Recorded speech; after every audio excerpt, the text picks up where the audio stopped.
Watch. I'm getting so frustrated by the elites. Now, I'm not talking about you guys, but about the elites in the party who they know so much more.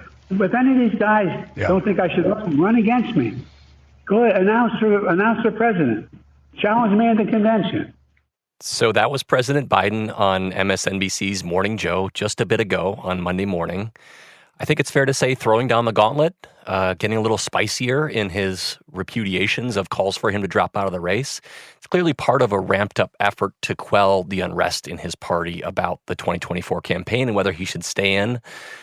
Matt, where does this kind of new tone from Joe Biden leave us? I mean, that clip is so interesting in that there's no raspy voice. There's no unassuredness. Biden is crisp there. He's angry. He's defiant. And he's speaking in a way that I think a lot of Democrats wanted him to speak when he debated Donald Trump. We'll see if they can harness that moving forward. Yeah.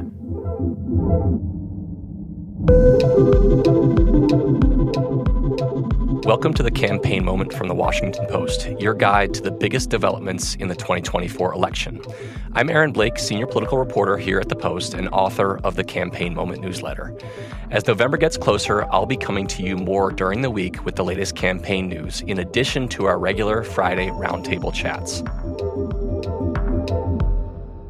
It's Monday, July 8th, and today I'm talking with White House reporter Matt Viser. Hey, Matt. Hey, Aaron. Joe Biden was in damage control mode this past weekend and on Monday morning after his stumbling debate performance 10 days ago. That included a bunch of campaign stops and a rare television interview with ABC News. Matt, you've been reporting on Biden's activities all weekend. What were you watching for in these appearances, and did he meet the moment? I was curious as sort of what mood he would exude. This came at a moment after a lot of questioning throughout the week. And could he steady himself at all? Would there be any indication of him changing his sense of his political stake or consider dropping out? Would he make any major mistakes that would cause the fervor within the party to escalate even further? And I think the general takeaway from the interview was he didn't do enough to reassure people who had questions going into the interview, but he also didn't sort of make any huge gaffes, huge mistakes that would cause more people to question him. So if you're someone who's worried about Biden as the nominee, it was almost the worst case scenario, right? Because he's able to continue forward. He's able to feel like he didn't make any major missteps, but he also didn't solidify and rebuild some of the support that he may have lost because of the debate. Yeah, it's almost like Democrats either need him to be down in the polls by 10 points or they need for nothing to have happened. And they got exactly in the middle of those two outcomes, it seems. I don't know. That's how it played to me, at least. Let's go a little bit into the ABC interview and some of the things he has said. I think there's a couple quotes that stand out. One was when he was talking about what would it take for him to get out of the race. And he suggested that there needed to be some kind of a divine intervention. If you can be convinced that you cannot defeat Donald Trump, will you stand down? Well, it depends if the Lord Almighty comes out and tells me that, I might do that. Well, the other one people are talking about was the last question of the interview when Biden was asked what happens if he runs and loses. And if you stay in and Trump is elected and everything you're warning about comes to pass, how will you feel in January? I feel as long as I gave it my all and I did the goodest job as I know I can do. That's what this is about. I think that these two moments were disheartening to those who want Biden to reconsider whether he should stay in the race. This is the thing that Democrats talk about. It's like the task is so enormous and defeating Trump is so important that they just cannot take any chances, And then Biden comes out and says, well, as long as I give it my all, that's what this is really about. What's been your reporting and your sense of what the reaction to that kind of an attitude from President Biden has been? Yeah, I think that second answer in particular rubbed people the wrong way. It also ran counter a little bit to the way that Biden talks about this election and the stakes of it and how important it is to defeat Donald Trump. He doesn't usually talk about how important it is for him to try his hardest to defeat him. He talks about Donald Trump as an existential threat to American democracy. And so it was really a sort of bad moment for him, I think, in trying to talk about the stakes of this election. And I think the comment about the Lord Almighty being the only one who can convince him otherwise, I think really illustrated just how dug in on this he is. He's not going to be talked out of this race, potentially even in prayer. So the other thing that I think overall in the interview was he discounted polling that, showed him behind, suggesting that this was a dead heat according to his internal polling. He dismissed the level at which his approval rating is at. He dismissed that there's any party leaders and, working to get him out of the race. There were aspects of it that sort of illustrated maybe a bubble that Biden is in and just sort of discounting any countervailing evidence that seems obvious to so many other people. Yeah, I was really struck by that too. Also in the Morning Joe appearance on Monday, where he kind of dismissed these people as elites. And, there is some truth to that. We have the talking heads on cable television who really got the ball rolling on this after the debate, I think is fair to say. But there was always the question of how much is this going to seep into the official Democratic Party? How much is this going to be Democratic lawmakers? We're starting to see House Democrats speak out on this. As of Monday afternoon, I think there's now 6 who have publicly called for him to drop out, and there's another 3 who said so privately on a leadership call. They suggested this was the best course for the party to move in a different direction. This is the same problem that they had with the age questions in the beginning. His campaign's big line on all this was that questions about his age were some kind of a media construct, that this was all just a bunch of chatter. Well, we saw in the debate that this is a real issue. The American people in the polls had said this was a real issue for them for a very long time. And so I do think that there is some kind of a potential continual burying of their heads in the sand. And the only thing that can pull them away from that is when they start hearing it from people that they trust. What is your sense of what ultimately does matter to him, even if it's, not the Lord God Almighty? I think there's a couple of things. And I think what's been interesting in the Biden campaign has pointed to this is the Congressional Black Caucus. Over the weekend, you saw a couple of different things. You saw Maxine Waters was at the Essence Fest in New Orleans, and she had some comments very supportive of Biden, that people should stop with the questioning about his age, should get behind the president. She's an influential voice within the Congressional Black Caucus. Jim Clyburn has spoken favorably toward Kamala Harris if Biden decides to get out, but he has also still stuck by Biden. The president was at a black church in Philadelphia, warmly welcomed there. So I think if you see a shift among members of the Congressional Black Caucus, I think that is something that might cause Biden to have to reevaluate. He's kind of returning to an area of support that he has viewed through his political career as vital to him continuing. And so far, that group has not backed off of their support for him. If they do, I think that is the sort of political alarm bells that would ring for him. He was also doing some interviews on Black-run radio stations in Philadelphia and Milwaukee. And this is another issue that I wanted to get your take on, because what came out after these interviews is that the Biden campaign had actually provided questions to these interviewers that the interviewers then actually used. And one of them has now parted ways with her radio station.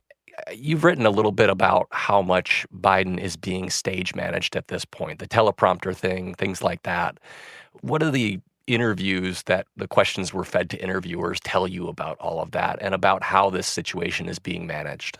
I mean, it's a couple of things. I mean, one is the level of control that is around Biden. And there's been a significant degree of that for probably all presidents, but in particular, this president.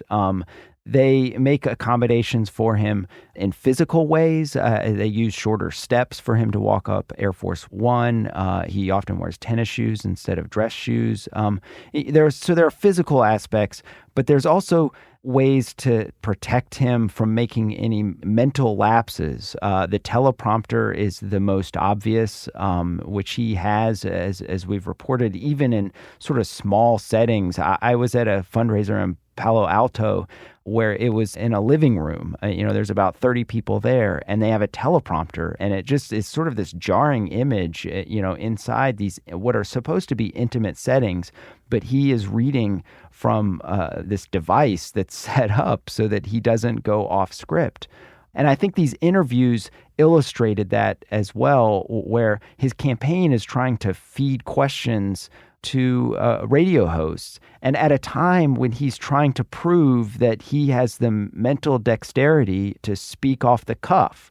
And it sort of runs counter to the whole image that they're trying to construct. Yeah, I think that's a great point. It's soon after the debate, we saw Jake Tapper on CNN talking to Chris Coons, the Democratic senator from Delaware, a close Biden confidant, basically saying, look, why don't you put Joe Biden out there for a 2-hour press conference?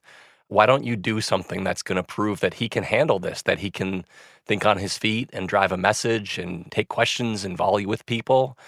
I think the setback of these interviews in which questions were fed to the interviewers is that it just reinforced that his campaign doesn't really trust him to do that a whole lot.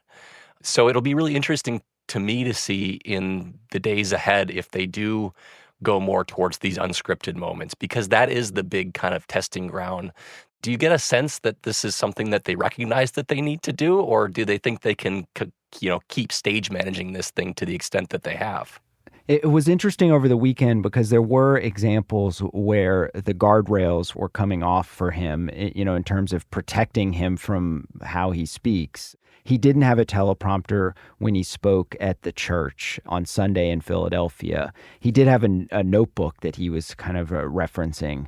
Later in the day in Harrisburg, Pennsylvania, he spoke to an outdoor crowd without he was just holding a microphone and speaking extemporaneously. So there are instances where he is kind of removing those crutches, for his speech. But he's speaking for 5 or 6 minutes at a time, right. Which is rare for Biden. Usually the jokes among his staff from his vice presidential years and even 4 years ago during his campaign was that he would meander and go on for 30 or 45 minutes. This was a much more concise version of that, where he would limit himself to the amount of time that he's going to be speaking. Okay, we're going to take a quick break, and when we come back, we're going to get into some of the nitty-gritty about what happens next, both if Biden stays and if he goes. We'll be right back.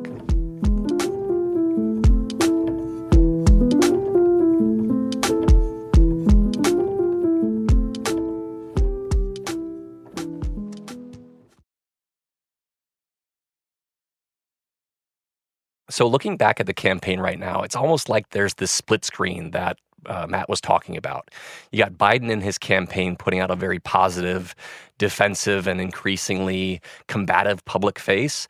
But behind the scenes, you're seeing the Democratic freakout continue. How long can this go on for? What's the breaking point for Democrats to either fall in line or increase their calls for him to step aside? When does that become too deafening for the Biden campaign to continue to play it off as not a big deal? I think this week is a really important week. Congress is coming back to Washington for the first time since the debate. So you're going to have members having those private conversations on an hourly basis to talk about the state of the party and of the race. And Biden is hosting the NATO summit, and he's going to have a press conference on Thursday. But the deadlines on the horizon for technical purposes are that the Democrats have a convention in August, and they're laying some of the groundwork for that, and they're discussing having a virtual vote that would formally declare Biden the nominee in early August. So I think there's a couple of weeks technically, but for practical purposes, I think this week is pretty crucial for Biden. Yeah, and you mentioned Congress coming back. One thing I did last week was I looked at kind of how these Democrats are talking about these things between the lines, not just kind of what they say, but what they mean. You also mentioned Jim Clyburn before. He was the number 3 House Democratic leader until pretty recently. He says he's standing by President Biden, but he also went down the rabbit hole a little bit in talking about what would happen if Biden did step aside. He said that Kamala Harris should be next in line and that he wouldn't support anybody kind of usurping her from that role. So let's turn to that question of kind of who would be next. And I've been a little surprised by how fast the conventional wisdom has settled on Vice President Harris as the alternative here. I think it makes logical sense that she is the vice president and she's next in line. That's kind of how it generally works. If we get to a point where it looks like Biden is going to drop out, or that's taken more seriously by his campaign and the Democratic Party, do you think that's going to hold, or do you think we're going to start to see more of an earnest discussion about whether she should be next in line? I agree with you that it's sort of remarkable how the narrative around her has shifted just in the last week. Some of the reasons that people have not been impressed with Kamala Harris is that she sort of lacks sometimes a political identity, that she sort of has sort of swayed with the political winds on different topics. She has many of the same problems that Biden does. She's in some polls more unpopular than he is. She has struggled to drive a message in certain ways throughout her time as vice president. She's not seen as kind of the world-beating second in command, ready to kind of pick things up.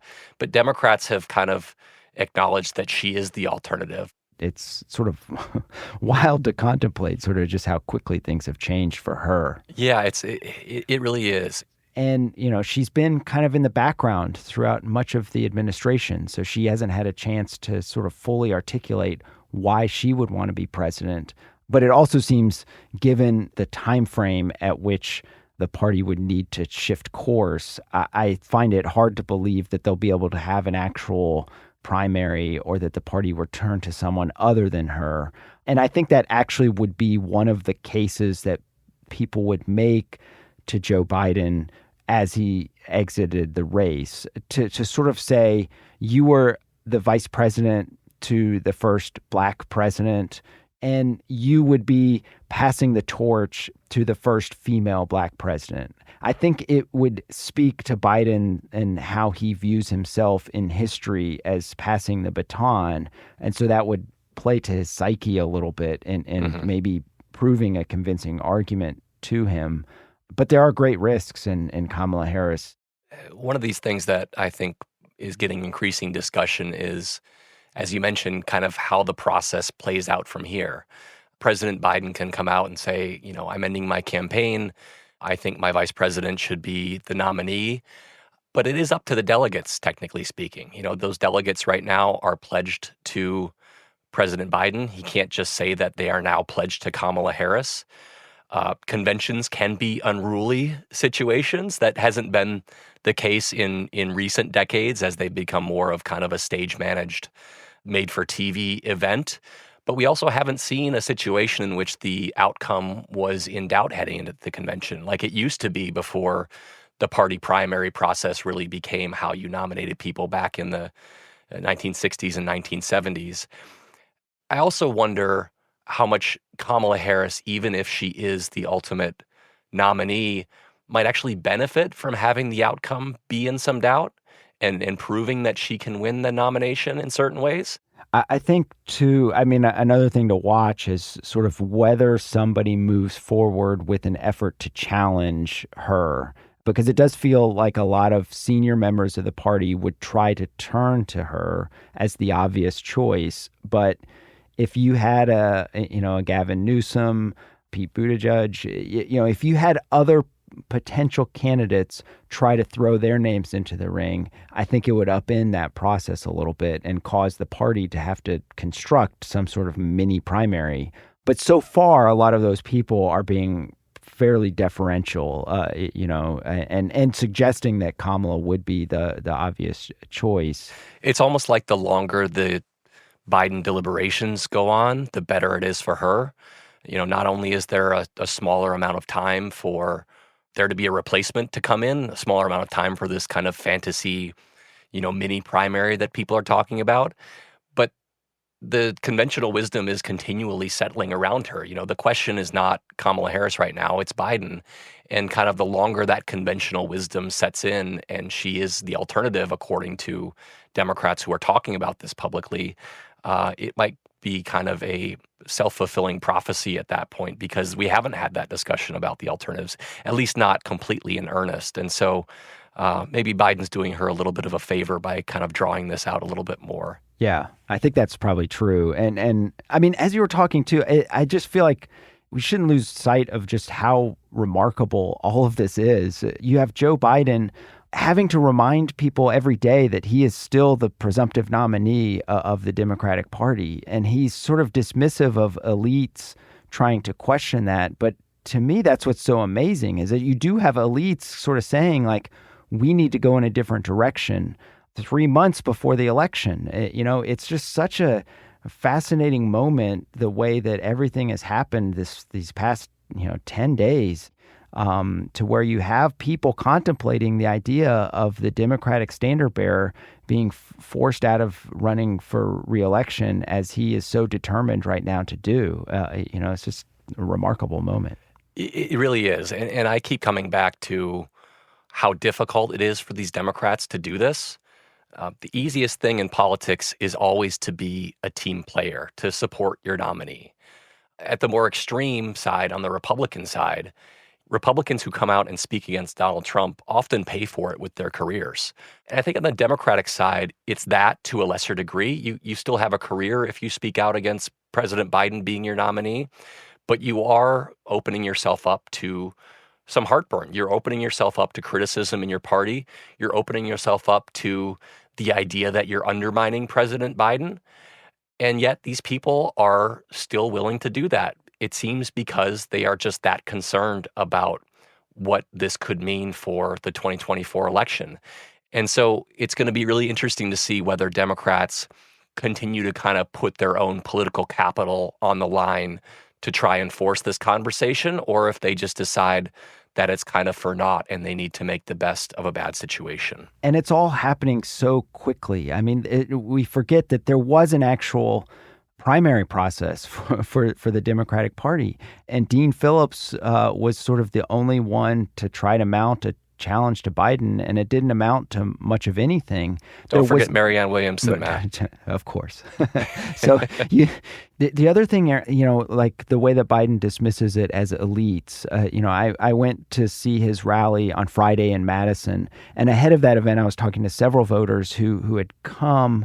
These are people who've come to a Biden rally, and they were concerned. Some of them were coming just to sort of see how he looked in person, but because they were so shaken by the debate. They were not certain that he should be the nominee. In fact, some said he absolutely should not be. So even voters who are sort of taking time out of a Friday after the 4th of July to come to one of his events have these questions about whether he should still be the nominee. So it's not just the elites, it's sort of a vast part of the Democratic Party. Right. That's it for today's episode. Thank you, Matt. Thank you. Matt Viser is a White House reporter for The Post, and I'm Aaron Blake, senior political reporter and author of the Campaign Moment newsletter. If you want more original, deep analysis of campaign news, subscribe to my newsletter. You can find a link in our show notes and at postreports.com. And if you don't already, make sure you subscribe to the Campaign Moment podcast feed for more great episodes like this one. Find us wherever you listen to your podcasts. Today's episode was produced by Laura Benshoff and mixed by Rennie Svirnovsky. It was edited by Rena Flores and Mary Jo Murphy. We'll be back in your feed this Friday with our regularly scheduled episode.